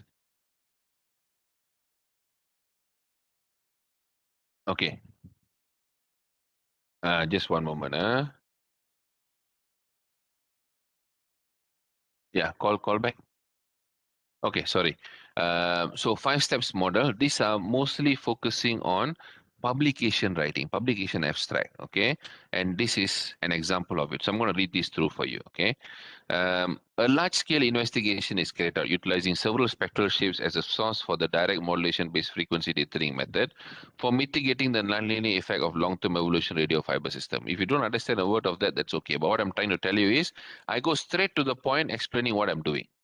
Next thing, how you're doing it. The dithering signal types include sine, square, saw, sinc, and Gaussian waves, whereby all of the signal have different characteristics in terms of spectral width, with a sine wave having smallest width. This is how I am doing it. Next thing, what was the outcome? This whole thing explaining my outcome. Why the outcome? This blue color explaining, justifying why I received that outcome. And finally, black color is focusing on the degree of improvement, how much I have achieved. All right. Now you might ask me, how can we? This is the same for education, social science, physics, whatever you do. I've already surveyed that across the board. The concept is always the same. All right.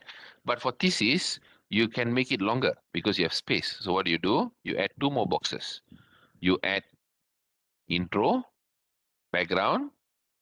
Okay, intro and background together, then problem statement, and then straight to the point, what are you doing? So 7 steps for thesis or proposal. For papers publication, 5 steps. Okay. Okay.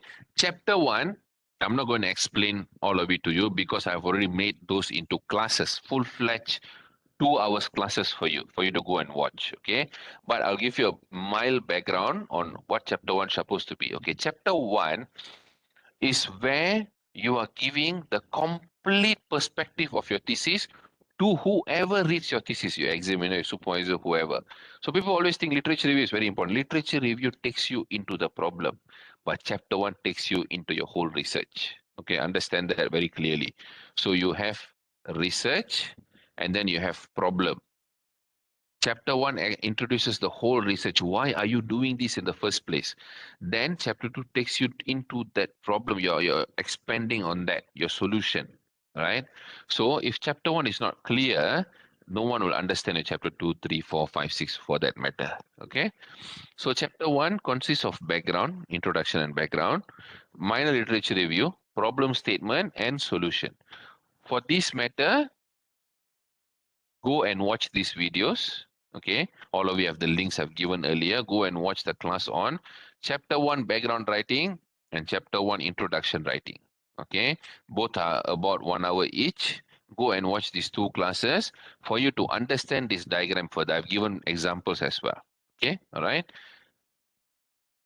Okay, now coming to problem statement template. This template is here again. If you go back to Telegram,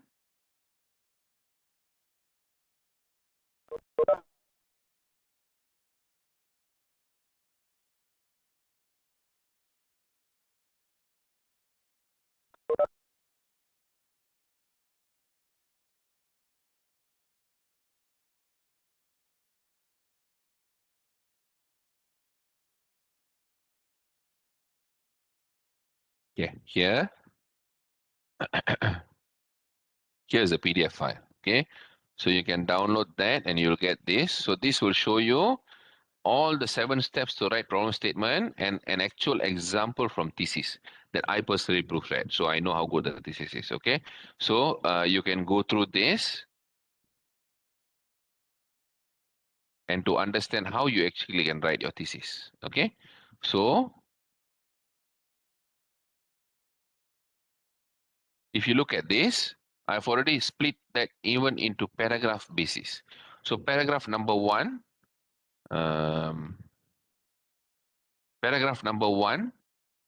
you will write about step number one, reintroduce why you're doing the research. Okay. Oh, as a matter of fact, I've even shared, since you guys are education, right? Education, you can read this. Sorry, I completely forgot. I just did the other day a problem statement template for education from UUM. This is that I proofread before. Okay, of course I modified a bit, but this is a sample on factors influencing the intention to use e-learning among students of Malaysian universities with e-learning facilities. Group comparison analysis of gender. Okay, this is from UUM that we personally consulted, coached, and proofread and paraphrased. I graduated already, finished the PhD already. Okay, so this is a good example. Also, you can take a look from Telegram group. Okay, we have all together 7 steps to complete. Okay, but today I'm going to share on this. Okay, so step number one, you reintroduce why you're doing the research. Step number two, why is it important to investigate the topic? You have to sell the issue. Step number three, what is wrong with the current process situation? You need this to prove your case. Okay, so that's step number one. That is paragraph one. Paragraph two, you focus on step number four, first regard to potential solution. And then step number five, minor literature review on existing solutions. Paragraph three, from literature review, critically review the exact limitation. And finally, paragraph number four, solutions and underlying techniques. Okay, then only you go to your RO and RQ. Any questions so far?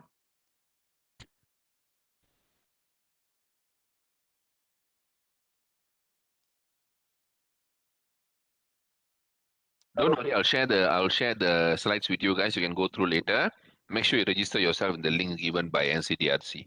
Okay, so I believe there are no questions from you, so I'll continue. Okay, these are some inspirations from our PhDs. Okay, some graduate before time, some GOT, some GAT. What do you want end of the day? Okay, doesn't matter. Like I told you earlier, doesn't matter what you get. Okay, example here, these actual cases that I've worked across the board. Dr. Zayed from Iraq, UTM, best PhD student for last year. Completed PhD in 2 years and 7 months with I think 14 or 15 publications. Okay, that is one type of student. Then we have who completed slightly over 3 years, Dr. Lee Maurui, also from UTM. Then we have one more from UKM, who completed almost more than 4 years. Then we have Dr. Tahira, who is going to be with me in the class on 9th of March, who finished thesis almost after 10 years. Okay, and she already shared her real scenario here last year, March. Okay, what happened? So it doesn't matter where you are. It doesn't matter at which stage you are. Importance is you must complete. Okay. But the sooner you complete, the lesser your stress is going to be. Of course, the stress is more, but in a short time. Rather than you have stress, it's like headache. You're having headache. You want to have one day, massive headache, and then finish off. Or you want to have headache every day, mild, mild, moderate, mild, moderate, mild, moderate over the next 10 years. Depends on you. Okay. All right. Okay, this I'm going to skip this. This one I already summarized into this. Okay, here.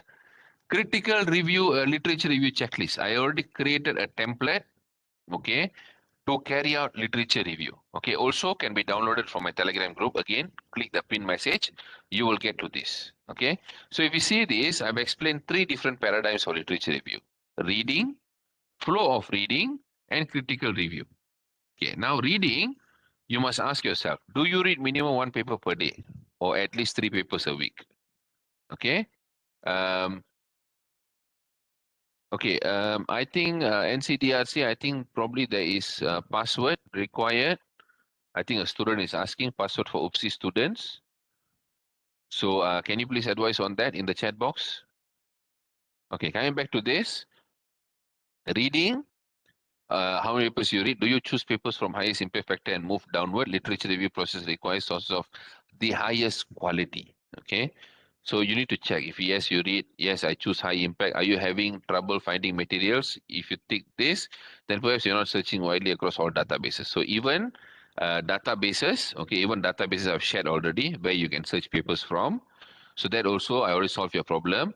Do you pick the right papers to read? Okay, so you have to ask yourself this. Are you downloading the most recent papers and chronologically moving to trailing 6 months gap, all within 5 years? Okay. Same as your own portal students number. Okay.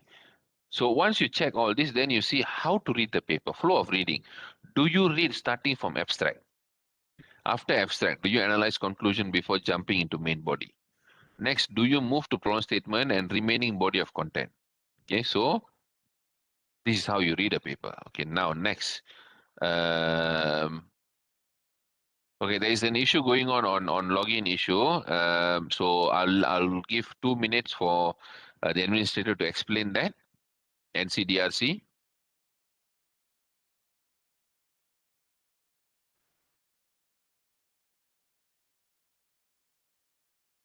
Okay, so for those who are having trouble with the password, please reset your password if not remembered. You can try your IC number. The password is your own Oopsie portal account. And you probably, yeah, you need to log out and try again. Okay, all right. So I hope that is resolved. Don't worry, you can also register later. Just hold on. Don't worry if you're having problem now. Focus here on the class. Okay, don't worry about that. This is important. Once you finish towards the end later, then you can ask the administrator. Yeah, and also they said not sure about logging, just use student's email. Okay, but don't worry. Okay, leave that at that now. Once I finish the class at the end, we shall wait all of us for you to access this. Don't worry now. Just forget it for now. All right. Now coming to critical review. We're coming to critical review. Once you already know when, how much to read, how to read, flow of reading, then critical review. First question when you read the paper, ask yourself, is the paper worth reading? This is what I told you just now. If it's useless, throw it away. Have you asked yourself what exactly the author is trying to solve? Is the problem being solved by the author related to your study or somewhat related? Any simpler solution that you can think of? Can it be a gap? Have you analyzed any limitations, obvious and hidden? Can it be a gap? Any assumption, is it reasonable? Can it be a gap? Methodology rigorously derived, is the methodology relevant? Can you take a different approach? The current analysis conducted, is it comprehensive? Can it be a gap? So these are all the points and spaces where you can actually realize whether it can be a gap or not. All right. That's what I'm establishing here. And then this is very important. This template I've created also in my Telegram group. You just click the pinned message. Okay, this one you can find. Let me just show you again. This one you can find somewhere.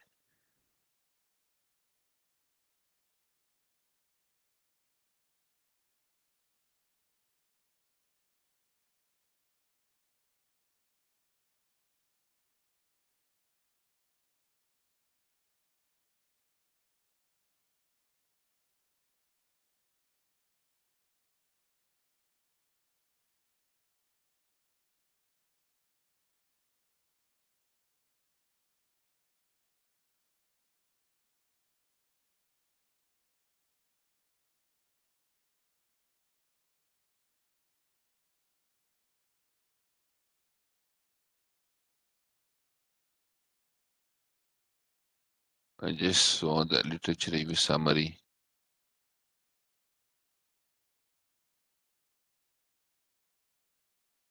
Here you go. Literature summary. I'll just tag this in case. Oh, okay. So this is the Word document. I gave it in Word so you can use it easily. Okay. I gave it in Word version so you can just download it.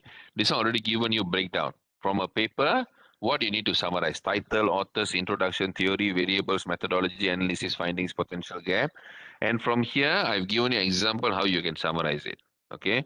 At the end, you can see here, I've given potential gap as well. Okay, so all these templates are given to you.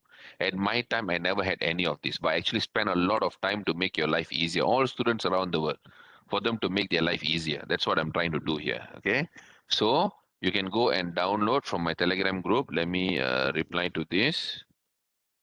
Download here. Okay, so you can download it from here. Just click this and you'll get to that. Okay. So that is that. Sorry about this. Okay, that is that.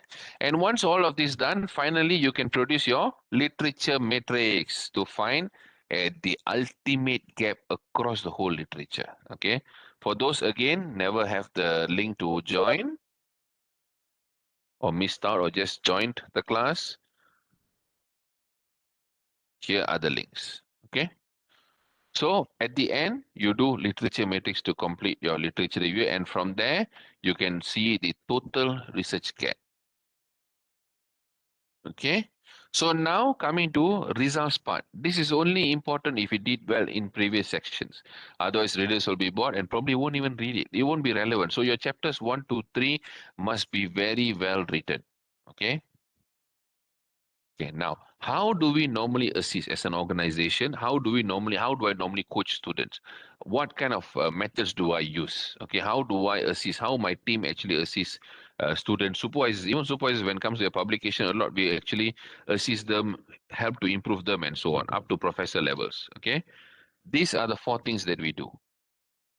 Mode 1, content commenting. Okay, this one used a lot by professors. Okay, because most of my consultants are all ISI published authors. So when they want to publish ISI scopus, they always come to us content commenting. Once they finish writing, they want to know whether they are on the right track or not. So we provide humongous amount of comments. Okay, to the extent that sometimes it can be very tiring. Okay, but we want it. We want the best. All right. Then once sometimes the comments can be too much, they cannot understand. They might come for online coaching. For some who haven't even started writing, maybe they're very new as a student, they will straight away come for online coaching to know how to start writing, whether thesis, proposal, papers, grants, even, and so on. And then we have something called accelerated thesis consultancy. This is the most comprehensive thesis coaching package. All right. So this is what we do. Okay. If you look at this, we will build this template. Okay, we'll build this coaching guide, which we will tell you what we are going to do on weekly basis, hours allocated, a date where we will meet up via online. We're not taking any physical meeting at the moment. How many hours done for record? What to expect from this particular part? What are the materials provided? What were the our coaching outcome? And finally, once you finish writing, we will review your document. We'll give our comments for you to improve. Okay, this way we push you to complete as soon as possible. But this is only applicable if you have the time to really focus on your PhD. Okay, and then finally, mode 4, content editing for special cases, which is only explicitly for special cases only. Okay, all right. So that's what we do when it comes to coaching and consultancy for thesis, publication, and so on. Okay, now coming to result and discussion again. When you provide a result, please assure that you describe all the important elements. You see here from a result, I highlight all the important elements. Okay, I even zoom in to show important elements, including interpretations, declaring opinions, explaining effects of findings, and making suggestions and predictions. Discussions must answer research questions. You must structure it accordingly. In addition, justify why that event took place, introduce some theories to justify the event, perhaps credit some famous authors who had experienced something similar if and only if required. Now, coming to conclusion. Conclusion is extremely important. Okay, start by introducing what you did, highlight the contributions, highlight the impacts. If I were you, I would minimize future work. Why do you think you must minimize future work? Tell me in the chat box. Why do you think in a paper or thesis you must minimize future work? Why?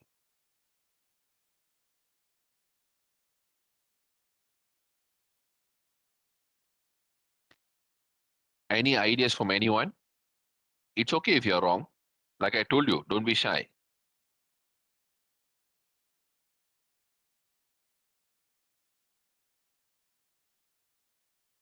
Do you know why you must minimize future work? You must minimize future work because you don't want to maintain novelty of the paper. That's very good. You don't want to give out simple ideas for free, your hard work for free. You want to use that to publish more, and also you don't want to show too many weaknesses of your paper or your thesis that you all this you never did and you're just chucking all of it into future work. All right. So you can show like very good, Kushia. You can show that your research is very complete, and most importantly, you don't want to give out free ideas. You want to use that to write future papers. Okay. At the end of my PhD, I finished 12 papers. After that, I wrote another One, two, three, four, at least another 5 to 6 papers from my PhD. Right? So don't give out for free. Even after your PhD, you're not a researcher anymore. You go back to work for government, you go back to becoming a teacher and so on. Publishing still can be there. It is a good thing to keep doing. You never know when you're going to come back. I know a very good doctor from, I don't name, but I know a very good client of mine from UTM who completed a PhD 2.5 years ago. She was a lecturer in Polytechnic Johor. After a PhD, since she published a lot, okay, because I worked on all the paper personally, she was invited to become a senior lecturer in university. So she moved. She moved to ministry and she became, now she's a senior lecturer under Asman Hashim Business School in UTM. All right. So it can happen. All right. So never let go of publication. Right.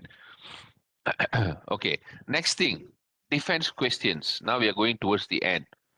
Who is going for proposal defense and viva very soon? This will be very important for you.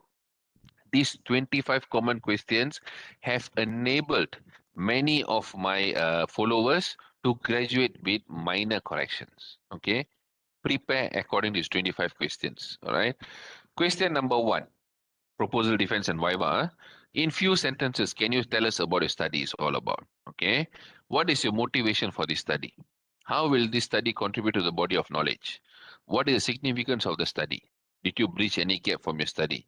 What limitations did you encounter? What are your findings? Okay, don't forget, I already have a video on this. You can watch on my Facebook Live as well. Okay, just go look for this video in my playlist. Links I've given already. Next set of questions, 8 to 16. What methods or sampling technique did you employ? Why choose this method? Based on your findings, what are your recommendations? Based on your findings, based on your findings, what areas will you suggest for future research? How can your research study be put into practice? How would you summarize your study to a practitioner in a few sentences? What would you change if you were to conduct the study again? What is your measurement instrument? What are your research variables? 17 to 25. What do you plan to do with your research project after graduation? What are your research questions and why do you need it? What source of data was employed for the study? What theories or theoretical framework is your study based on? How would you relate your findings to existing theories on the study? What recommendations do you have for future research? What is the scope of the study? What questions do you have for the committee? Do you have any closing comments? Must prepare for all of this. These are generally asked 25 questions in your defense and your viva. Make sure you prepare for this. Okay? All right. Now, this is completion. Once you complete the first draft, shut it down, take a break, refresh, and read it through again. This is to find a lot of mistakes. Don't assume your reader understands everything. Explain and be descriptive. Make sure the ideas are well structured in the paper. Avoid all over the place method. This is why structuring is very important. That's what we do as part of proofreading, editing, and structuring. We don't want the flow of content to be all over the place.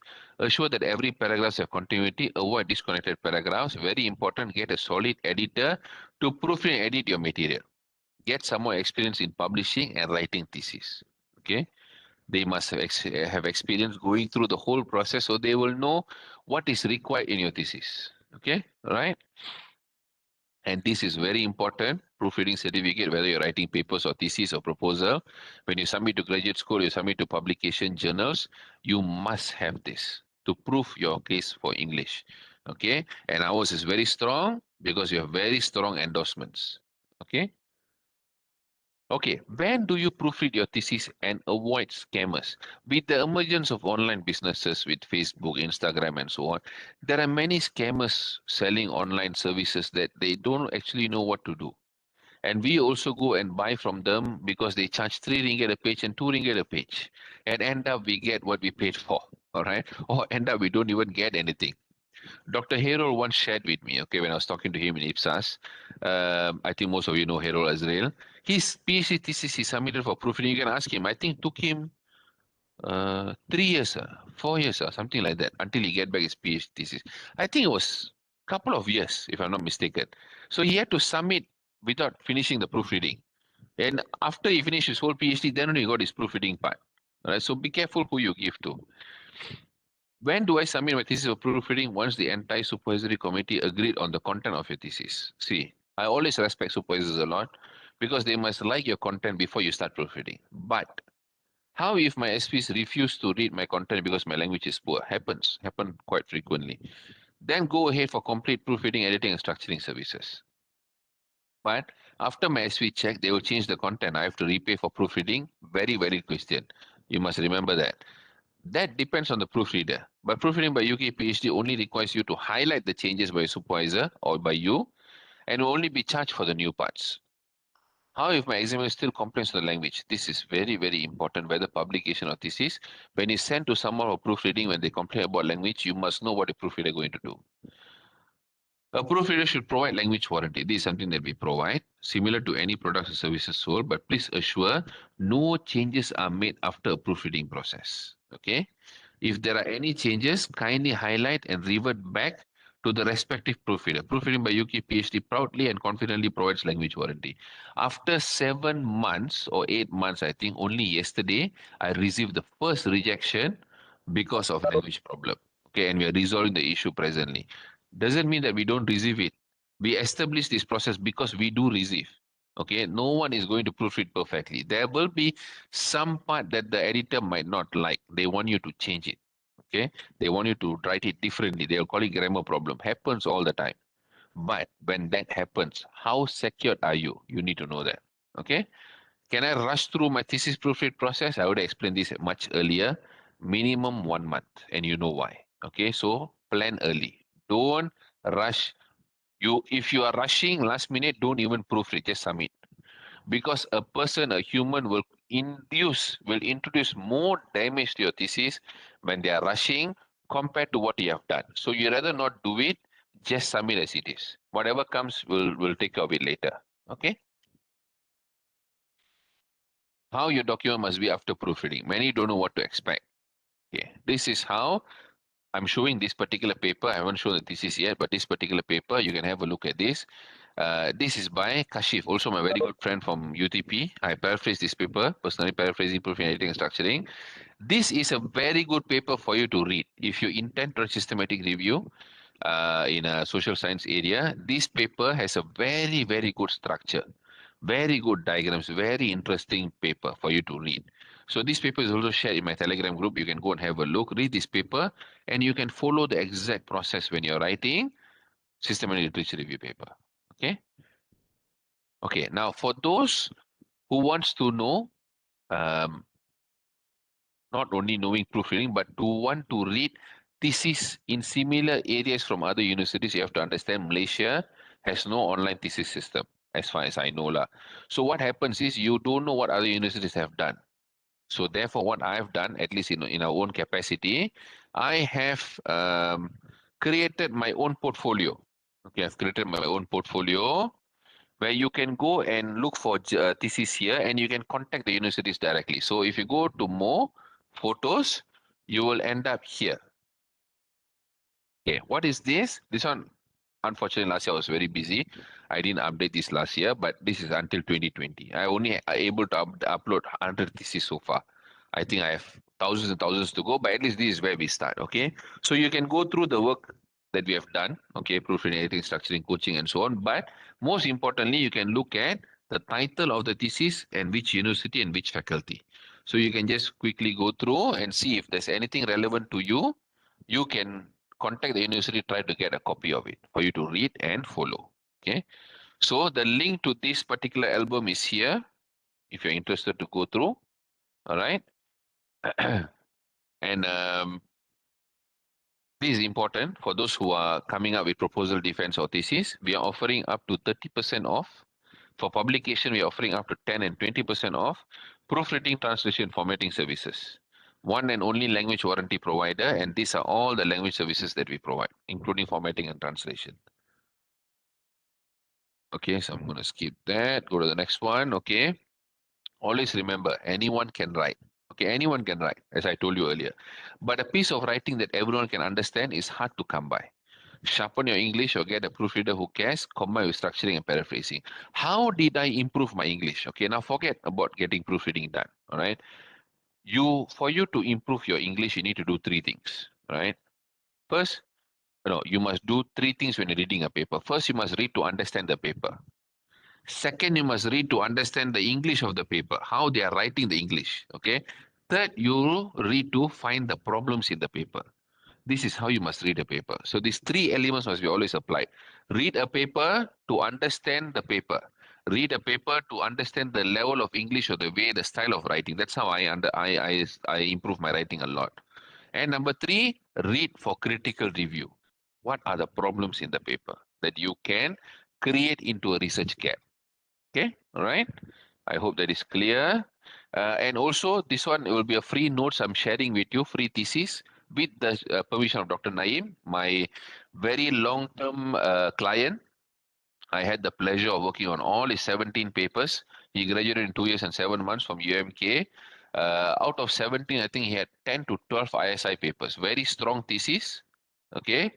If you're interested, I will send this thesis to you. And you can go through the thesis. Okay, all right. So make sure you register yourself for the attendance form so that I can send you over the slides and the thesis copy as well. Okay, all right. So on that note, for those who like the class today, please kindly go to this particular link. All right. Let me just share with you very quickly. Okay, you can go to this particular link, review the class today. If you want to give less than 5 star, please don't go and review. If you want to give 5 star, then hit that link, give me 5 star, and most importantly, in the comment column, okay, write down what you want to learn in the next class. Okay, the class with Oopsie has already fixed, but I can create new Facebook live classes to help out you guys. So make sure you click the link, go there, hit 5 star, and then write down what do you think about the class and what else you want to learn so that I can put that as part of my Facebook live classes. Okay, all right. So on that note, we are done today. Thank you very much. We have 7 more minutes to finish today. So we can go for Q&A and you can also resolve your registration problem for the class today. Okay, I hope you enjoyed the class. If you have any questions, feel free to ask. And I thank you very much for your time today.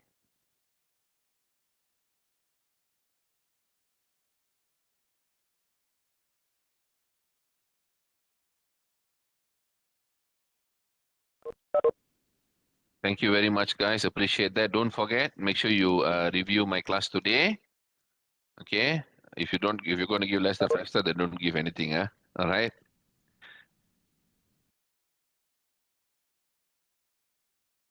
No problem at all. I hope it was beneficial for you guys. So back to organizer. Organizer, are you still here? Yep, Q&A. So Q&A, guys, if you have any questions, please ask. Feel free to. Don't worry. More than happy to assist, more than happy to advise. In case if you want to get in touch with me, you want to speak to me directly on any queries that you have, you can reach me directly via my WhatsApp link. Okay, I've given that also.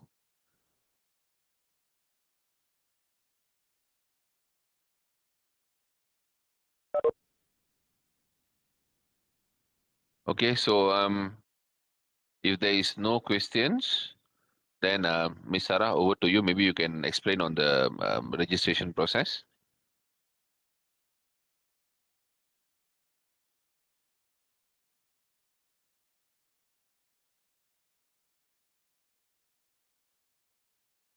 Thank you, Doctor. Thank you. Okay, thank you, Doctor. Our program has become to its end. So on behalf of NCRC and IGH I would like to extend our deepest appreciation and gratitude to all of you being here with us today. We really appreciate it. See you again next class. And I'm Sarah Musubi. Thank you. Assalamualaikum warahmatullahi wabarakatuh. So All right. about the registration, this PM, I don't know, because it's not my expertise with the technical part. Okay, all right. So thank you very much. Anyway, if you guys try to register, if you can't, just let me know in Telegram. Then probably I can get your details directly. But meanwhile, I'll wait for Miss Sarah to share all the registration information. And then probably by this week, I'll try to email to all of you. Okay, all right. So on that note, thank you all very much. Wish you all the best. Thank you, Miss Sarah, for organizing this. Thank you. Thanks a lot. It's a very good effort from you. So thank you, Doctor. See we All meet right. See you. again on June, right? Yeah, June. That's right. Uh, Okay. All right. Thank you. Bye bye, everyone. okay. Bye, everyone. Thank you.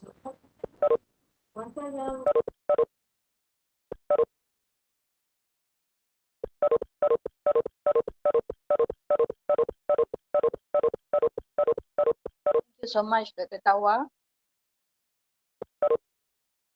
Dr. Tawa is already left.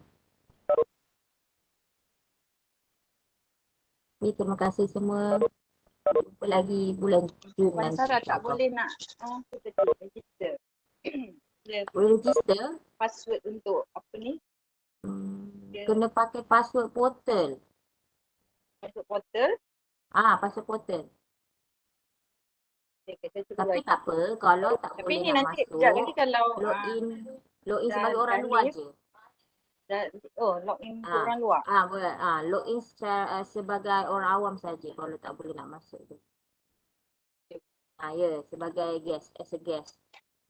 Okay, Ada dua kita guys, cuba balik. satu as a staff or student, satu lagi sebagai orang awam atau guest tu lah. Kejap nanti saya share balik kehadirannya.